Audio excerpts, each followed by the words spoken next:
Olá, sejam muito bem-vindos a mais uma das nossas análises profundas.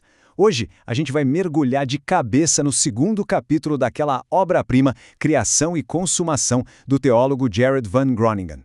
E o que é realmente fascinante nessa estrutura teológica é que ela pede para a gente virar a chavinha, sabe? Mudar completamente a nossa perspectiva. A ideia é parar de olhar para o relato da criação em Gênesis apenas como uma linha do tempo cronológica.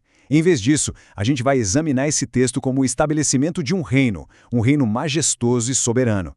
Vamos entender como o arquiteto supremo não construiu só um espaço físico, mas estabeleceu um relacionamento profundo, uma verdadeira aliança com a estrutura do cosmos que ele acabou de criar.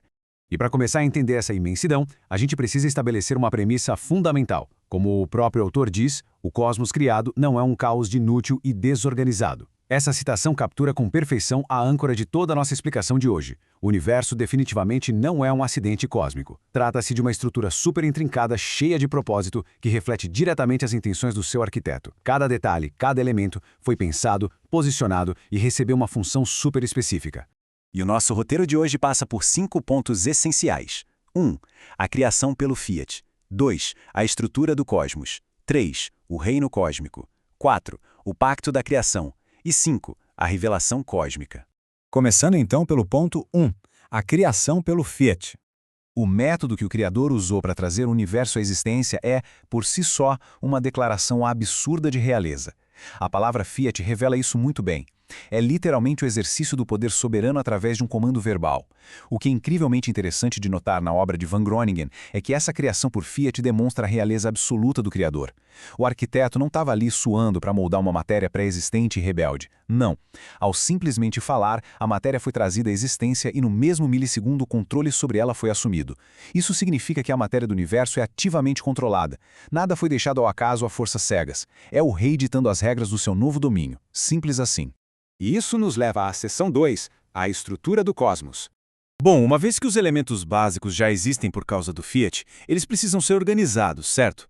O relato da criação descreve o Criador como alguém que demarca limites bem específicos. Ele separa a luz das trevas, o céu das águas, a terra seca dos mares. E essa demarcação não para por aí.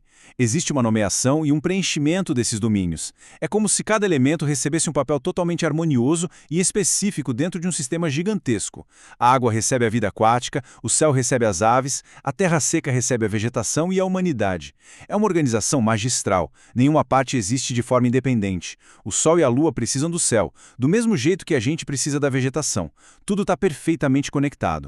E essa interdependência toda dá o sentido exato da própria palavra que a gente usa. A palavra cosmos, que vem do grego, significa literalmente isso: ordem, harmonia e beleza. O universo não é só um amontoado de fenômenos isolados batendo uns nos outros. É uma obra-prima totalmente integrada. São muitas partes diferentes que formam um produto único das mãos do Criador. E convenhamos, é essa organização impecável que permite que o universo continue funcionando até os dias de hoje.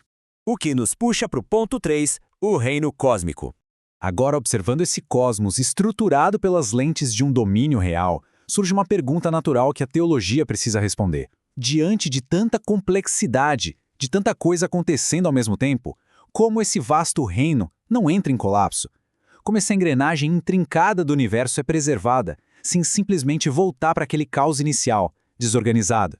O autor resolve essa tensão rejeitando de cara a visão deísta. Sabe aquela ideia de um Deus ausente que deu corda no universo como se fosse um relógio e depois foi tirar férias? Esquece isso. Existem 3 pilares principais que mantêm o cosmos funcionando. Primeiro, o governo contínuo e a vontade soberana do Criador. Segundo, a presença ativa do seu espírito, que é o que a teologia chama de providência. E terceiro, as leis e as capacidades de reprodução que foram embutidas na própria natureza desde o começo. Ou seja, as forças do cosmos só operam porque existe um envolvimento íntimo, contínuo e ativo com a obra. A criação continua a ser o que é porque ela permanece totalmente sujeita ao seu rei.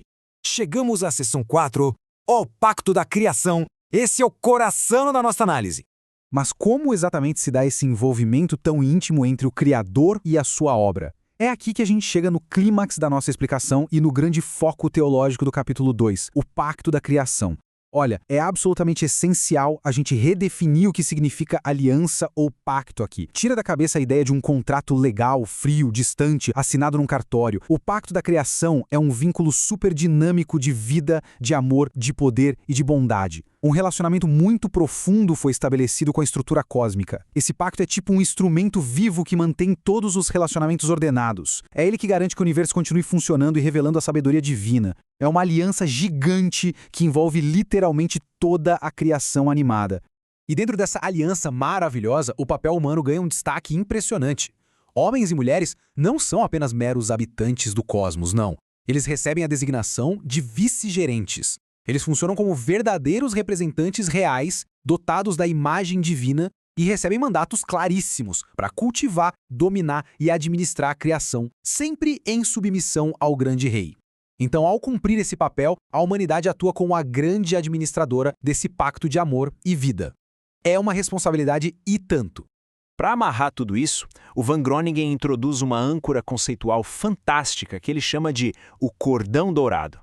Esse cordão unifica toda a teologia bíblica e é formado por 3 fios que se entrelaçam. O primeiro é o reino, que é o grande palco, o cosmos em si. O segundo é a aliança, que é o vínculo e o meio de administrar esse reino. E o terceiro é o mediador, o agente que atua nesse pacto, que inicialmente eram os vice-gerentes humanos e mais tarde seria o redentor definitivo. E a forma como essas duas alianças, a da criação e a da redenção, se relacionam é fenomenal. O ponto crucial para a gente entender aqui é que, mesmo com a entrada do pecado, mesmo com a humanidade quebrando o pacto original, a aliança da criação nunca, em momento algum, foi anulada. Pelo contrário, o pacto redentor, que é a graça salvadora, opera inteiramente dentro das fronteiras da aliança da criação. A missão da redenção é justamente restaurar o que foi criado. A redenção é o plano de resgate divino para garantir que aquela obra-prima lá do início não se perca e consiga cumprir o seu propósito original. Indo para o nosso último ponto, seção 5, a revelação cósmica. Afinal, qual é o grande propósito final de toda essa estrutura imensa? Van Groningen crava que não existe um só aspecto no reino cósmico que não contribua para a revelação do Rei Criador. Absolutamente nada no universo é mudo. O propósito de tudo isso, das leis inerentes de cada detalhe, é refletir e revelar a sabedoria, o poder e as virtudes do construtor. Cada átomo, cada combinação química, as leis da física, a vastidão da vida na Terra, tudo isso funciona como um espelho gigante. O universo inteiro está aí para proclamar que existe uma mente suprema, de inteligência infinita, que está operando ativamente, sustentando e redimindo seu domínio. Então, a grande lição que fica dessa nossa imersão é que o capítulo 2 de Gênesis e toda a estrutura do cosmos não estão ali só para contar uma história sobre o passado.